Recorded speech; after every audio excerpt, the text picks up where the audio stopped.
Hey guys, remember to like, comment, and subscribe to get a great discussion on gaming and all that surrounded.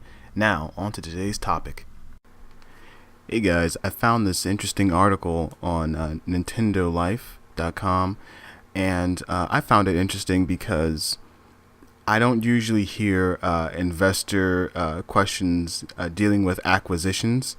Um, Usually they're talking about what they're going to do for the quarter, what they're going to do, what about new hardware, and they did ask that. I remember there was a different article they were talking about what they were going to do with hardware, and I guess I'll get to that some other time. But for this video, uh, an investor asked about what Nintendo is seeking to do with their what they're going to do about hostile takeovers. And I found that to be an interesting topic. Now, for those of you who don't know, a hostile takeover is akin to a company acquisition.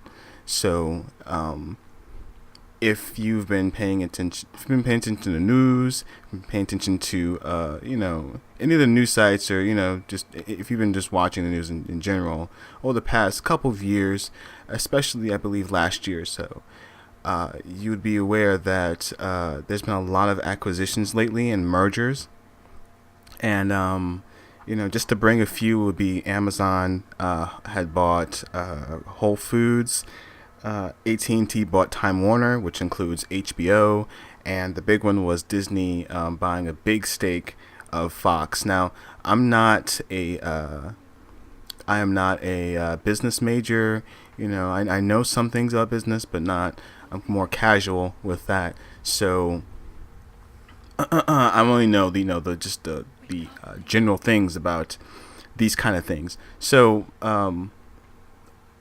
but to my understanding, and if you read them, they're pretty clear about it. They have now, these companies, the ones that bought them, they have a lot of control over it. Once you buy more than 50% of their stock, you have control over it, and you have a really big say. The company, the one that's being bought, the acquiree, whichever one you want to call it, they can make suggestions and do whatever they want. They can say what's best, but the acquirer has the say. They are now the owner. So, and this goes for companies that are publicly owned, and Nintendo happens to be one of those companies that is publicly owned.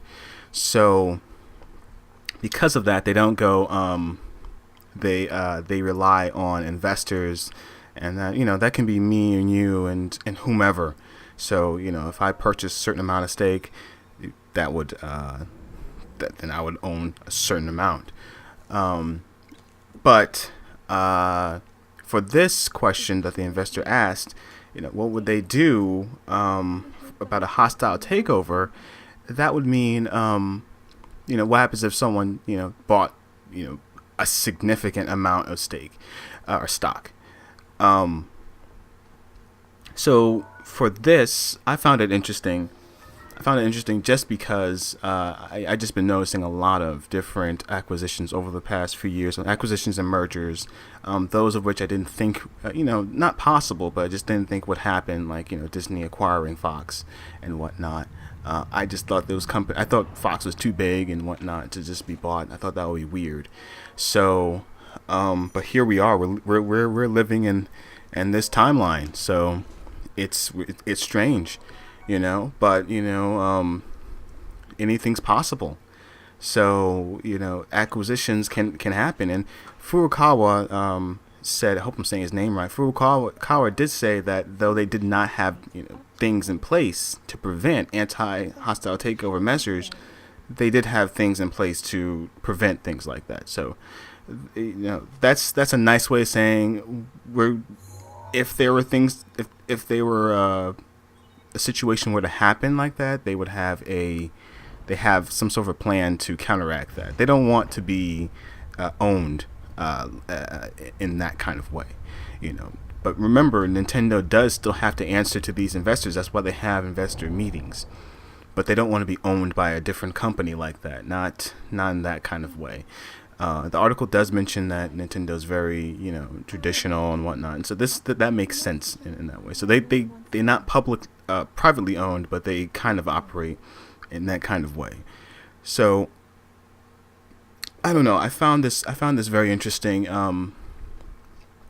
Now, the reason why I'm making this video, because you know investor meetings I usually don't really want to talk about because they're not really all that interesting. Not usually. This one did. I know this time they did talk about hardware, and we'll get to that in a different video. But um, the reason why this piqued my interest is because uh, Nintendo is having, they've been having this whole a weird relationship with Microsoft lately, where they've been having that there's like rumors of games coming over to the Nintendo Switch, and they have Cuphead over on the Nintendo Switch, and I haven't gotten that game yet, but it's very strange to see a very Microsoft's own game over on the Switch. You see a lot of fan theories that Halo or something else being on Nintendo Switch, or having Xbox Game Pass on Nintendo Switch and everything else, and how awesome that would be. That would just bump up Nintendo's library,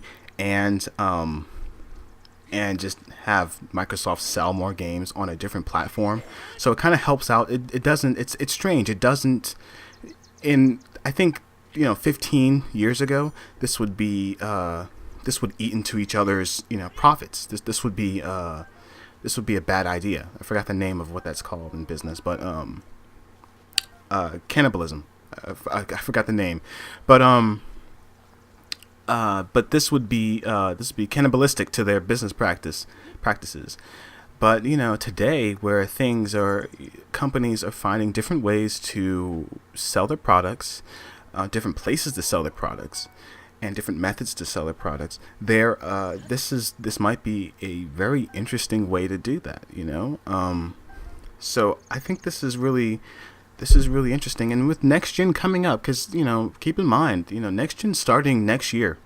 Like this is definitely starting next year. When you announce a console like this E3, the Xbox is going to be announced. PlayStation's already talked about their PlayStation 5. Next year is starting.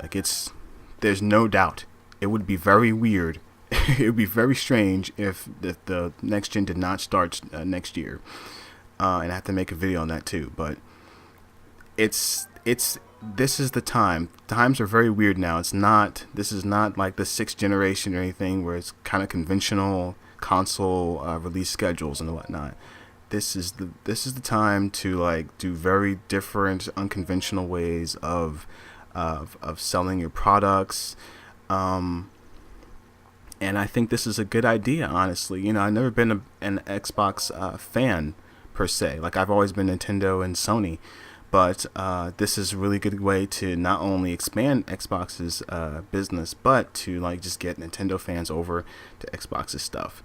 So, and if you guys have been paying attention to Xbox, Microsoft, they've been doing a really good job of trying to expand their audience. They've been known for shooters and whatnot, but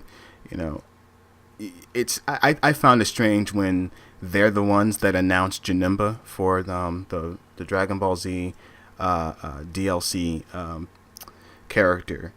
It's the American company announces Japanese game. It's strange for Microsoft. You almost forget that Dragon Ball Fighters is on the Xbox One. But this is my interpretation. I think that next gen would be very interesting for all of these consoles. It's going to be very unconventional, very new for everybody. And you're going to find some really, really strange things going on. They're going to be just a lot of new things happening next gen. I'm pretty confident about that. I don't think it's out of creative thinking or whatever and whatnot, things they want to do. I think this is because the companies just have to make new ways to sell their products. It's just gaming's just big now, and it can become stale if you don't do things in an unconventional way. And I think they're trying to catch that before it happens, because I think it's coming. But these guys are smart guys, all of them. I just hope they don't get too cocky and just get too comfortable where they are. But I think that's it. Oh yeah, and before I go, I don't think that Nintendo will be acquired by anyone. Just to be frank, I don't think Nintendo would want that to happen. Just how they are, I just don't. I don't think that's how they are. I think more of a partnership, if anything. And Microsoft is probably going to be the one if they're going to team up with anybody. Maybe Google or Apple to do a partnership with, but that's it. I mean, because the other two they're new to gaming now and they're trying to get in, but this thing with Microsoft, this whole thing with the Game Pass and getting their games on there and whatnot, and this whole relationship they're trying to build up, it's very suspicious, and it might lead to something pretty interesting in the future. But if in some hypothetical sense someone were to buy Nintendo, it'd probably be Microsoft, just because Phil Spencer seems pretty gung-ho about keeping the gaming division and Xbox alive and well. He seems to be a pretty good boss, unlike the last one, about pretty passionate about gaming. So if it was possible, I guess he'd want to buy Nintendo. Like they're just so recognizable with their characters and games. That'd probably be something that'd be on the thing. I think that Nintendo's really expensive though. I don't know how much it would take to buy them, but I think that would be a very expensive venture. That's why a partnership sounds much more viable, and I think they know that. If you guys look up what a hostile takeover is, the article does mention that companies will do anything to kind of buy that company, because it's much more advantageous to spend more money now than it is to then just eat those losses and then have that company, because it'll garner the money later. You know what I'm saying? So I think Nintendo can definitely do that. They're really good at using their engines. They're really good at reusing engines. Really good at using their space. Like their space for games are really small and whatnot. So I think that'll be just an incredible asset. Of course the Switch is selling amazingly, but especially in Japan. But that'll be it for me. I think I went on a little too long. But thank you guys for listening. This is a really interesting article. And next month is E3. This should be things gonna heat up. I feel next gen's heating up, starting up. I think it's gonna be pretty interesting. So thank you guys for listening. Have a great day.